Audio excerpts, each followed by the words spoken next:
श्री ओम करणी, श्री ओम करणी, श्री ओम करणी, श्री ओम करणी। नमस्कार। कल एक राजा की कहानी और उसका थोड़ा विश्लेषण आपके सामने रखा था। देखिए, उसका मर्म समझने की कोशिश करिए। राजा रानी और सारी प्रजा भगवान के दर्शन करने के लिए जा रही है। अद्भुत भक्ति हो रही है। चले तभी से प्रभु दर्शन की लालसा जागृत हो रही है। लेकिन वहां प्रभु तक पहुंचते पहुंचते माया ने धड़ दबोचा। तो आप देखिए कि यदि आप भी प्रभु के पास पहुंचने की कोशिश करते हैं तो माया का अटैक आप पर होगा। वो अटैक राजा पर भी था, वो अटैक रानी पर भी था, सारी प्रजा पर भी था। लेकिन उस अटैक से प्रभावित राजा के अलावा सब हो गए। ये समझने की बात है। राजा प्रभावित क्यों नहीं हुआ? वो अणु बम का अटैक तो राजा पर भी वैसा ही हुआ था जैसे औरों पर हुआ था। और राजा को उस माया की ज्यादा आवश्यकता है। खजाना बड़ा चाहिए राजा को प्रजा के संचालन के लिए, इसलिए उसको ज्यादा आवश्यकता थी।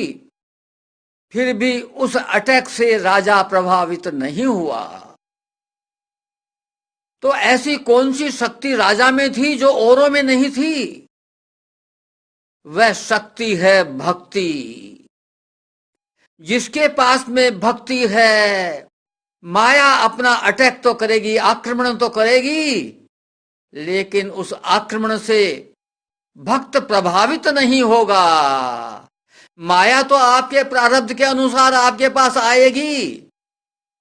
आपकी तनख्वाह 1 लाख रुपया, 2 लाख रुपया, 3 लाख रुपया है तो है, वो तो आएगी माया तो। लेकिन आप भक्त हैं तो आप उससे प्रभावित नहीं होगे, आप रखोगे उसको, लेकिन उसमें आसक्त, उससे मोहित नहीं होगे। यह मर्म की बात राजा और अन्य के भेद को समझते हुए हमको जान लेनी चाहिए। इसी संबंध में देखिए, रामचरित मानस में तुलसीदास जी महाराज ने बड़ा अच्छा विश्लेषण किया है। उत्तरकांड है, काकभूषण जी और गरुड़ जी का संवाद है। उस संवाद में काकभूषण जी महाराज गरुड़ जी से कहते हैं, कुछ चौपाई आपके सामने रखता हूं। उत्तरकांड के दोहा सोरठा संख्या 115 ख, इसके आगे चौपाइयां हैं, वो बता रहा हूं आप। काकभूषण जी महाराज कह रहे हैं, यहाँ न पक्षपात कछुक राखहूं, वेद पुराण संत मत भाखहूं, मोहन नारी नारी के रूपा, पन्नगारी यह रीति अनुपा। हे गरुड़ जी महाराज, आपको एक अनुपम रीति सुनाता हूं, सुनो। अनूठी रीत है ये। क्या? एक स्त्री दूसरी स्त्री के रूप पर मोहित नहीं होती। मैं आपको ये बिना भेदभाव के बात बता रहा हूं। वेद ये कहते हैं, पुराण ये कहते हैं, संत ये कहते हैं, सबके सब यही बात कहते हैं कि एक स्त्री दूसरी स्त्री के रूप पर मोहित नहीं होती। एप्रिसिएट कर ले, पसंद कर ले, ये बात तो समझ में आती है, लेकिन जैसा मोहित पुरुष होता है वैसे स्त्री स्त्री के रूप पर मोहित नहीं होती, ये कह रहे हैं। फिर आगे कहते हैं, माया भगति सुनो तुम दो, नारी वर्ग जानई सब को, पुनि रघुबीर ही भगति पियारी, माया खलु नर्थ की बिचारी। भूषण जी महाराज कहते हैं, हे गरुड़ जी, माया भगति ये दोनों के दोनों ही स्त्री जाति की हैं। ऊपर की चौपाई से लिंक किया ना उन्होंने कि माया भी स्त्री और भक्ति भी स्त्री, तो दोनों एक दूसरे को पसंद नहीं करती। नारी वर्ग जाने सबको, सब जानते हैं दोनों स्त्रियां हैं, नारी जाति की हैं दोनों, लेकिन पुनि रघुबीर रही भगति प्यारी, ये दोनों पत्नियां तो भगवान की ही हैं, वही मायापति है और भक्ति का भी पति मालिक स्वामी वही ही हैं। लेकिन कहते हैं कि पुनि, फिर कहता हूं आपको, रघुबीर रही भगति प्यारी, प्रभु को भक्ति प्यारी है। और माया बेचारी क्या है, माया खलु नर्स की बिचारी, माया तो बिचारी एक नर्स की है, नाटक यानी नाचती फिरती है इधर उधर, और कुछ नहीं। उस भगवान को प्यारी नहीं है माया, भगवान को प्यारी है भक्ति। इसलिए वो राजा भक्त था,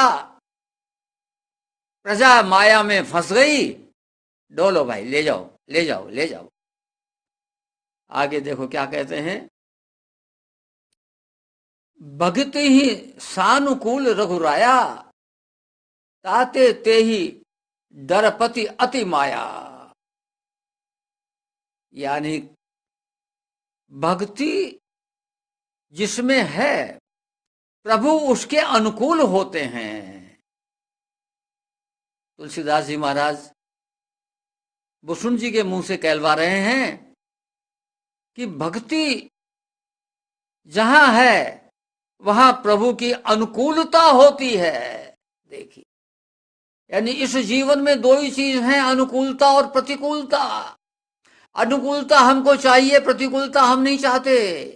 तो अनुकूलता चाहिए तो भक्ति के सिवा कोई दूसरी चीज आपको मिल नहीं सकती, क्योंकि यहां पर उस हिसाब से चेतन तत्व और माया दो ही चीज हैं। चेतन तत्व को भक्ति पसंद है, माया नहीं। और जहां भक्ति है वहां अनुकूलता है, अतः माया है वहां अनुकूलता नहीं है। दिखने में आपको अनुकूलता नजर आ जाए, लेकिन वास्तव में वो प्रतिकूलता ही है। क्षणिक आनंद आपको महसूस हो सकता है, वो अनुकूलता नहीं है, आपको सब तरह से नुकसान ही पहुंचाएगा। तो क्या कहते हैं, भक्ति ही सानुकूल रघुराया, ताते ते ही डरपति अति माया। ये माया जो है जानती है कि भक्ति जो है भगवान को प्यारी है, इसलिए बेचारी अति डरपति, बहुत डरती है ये माया। वहां भक्त के पास आते हुए बहुत डरती है, सकुचाती हुई, शर्माती हुई, गर्दन नीचे किए हुई आएगी। आप उसको निर्मोह भाव से रख लीजिए, क्योंकि प्रारब्ध ले तो आया उसको, लेकिन आप मोहित मत होइए। आगे क्या कहते हैं,